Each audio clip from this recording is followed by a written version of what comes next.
Millet semi या manufacturing unit स्थापित करने के हमारे गाइड में आपका स्वागत है। इस वीडियो में हम आवश्यक प्रारंभिक निवेश को विभाजित करेंगे, जो दो श्रेणियों में आता है, स्थिर पूंजी और कार्यशील पूंजी। सबसे पहले बात करते हैं 11 लाख रुपए की स्थिर पूंजी की। इसमें भवन, मशीनरी और उपकरण जैसी दीर्घकालिक परिसंपत्तियों में निवेश शामिल है। हम इमारत या एक शेड स्थापित करने के बारे में बात कर रहे हैं, जो आवश्यक मरम्मत, आंतरिक कार्य और फर्नीचर के साथ पूरा हो।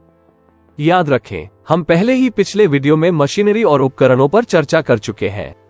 स्थिर पूंजी में बीमा, लाइसेंस और परमिट जैसे खर्च भी शामिल हैं। इसके बाद हमारे पास कुल 5 लाख रुपए की कार्यशील पूंजी है। यह आपके दिन प्रतिदिन के कार्यों के लिए आवश्यक है। इसमें लगभग 1.5 महीने की नकदी शामिल है। हम मान रहे हैं कि सभी खरीदारी नकद में की गई है। कार्यशील पूंजी की यह गणना प्रारंभिक नकदी के जलने को भी प्रभावित करती है, जब तक कि आप लाभप्रदता तक नहीं पहुंच जाते।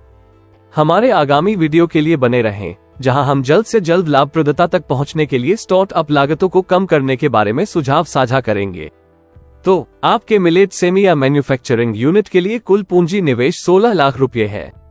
यह आपको अपने व्यवसाय के लिए एक स्पष्ट वित्तीय खाका देता है।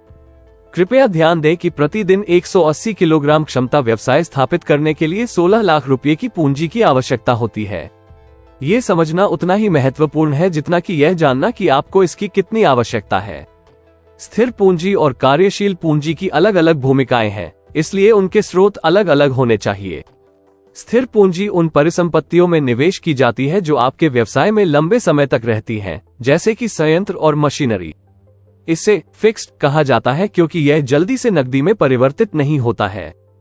स्थिर पूंजी जुटाने के लिए दीर्घकालिक रोगी स्रोतों पर विचार करें, जिन्हें तत्काल पुनर्भुगतान की आवश्यकता नहीं है, जैसे व्यक्तिगत बचत, दोस्तों और परिवार से सहायता, साझेदारी या लाभ का पुनर्निवेश।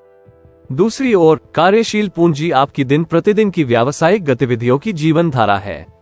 यह वो है जिसका उपयोग आप कच्चा माल खरीदने और परिचालन खर्चों को पूरा करने के लिए करते हैं।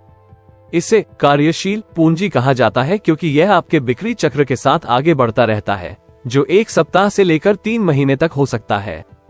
इसके लिए उपयुक्त स्रोत छोटी से मध्यम अवधि के हो सकते हैं, जिसमें संभवतः निश्चित पुनर्भुगतान शामिल हो सकता है। विकल्पों में कम ब्याज दरों पर बैंकों से सामुदायिक संस्थान ऋण या ओवरड्राफ्ट और नकद ऋण सुविधाएं शामिल हैं। इस वित्तीय योजना रणनीति के साथ आप एक सफल बाजरा सेमी या विनिर्माण इकाई स्थापित करने की राह पर हैं। व्यापार कोच चैनल की सदस्यता लें।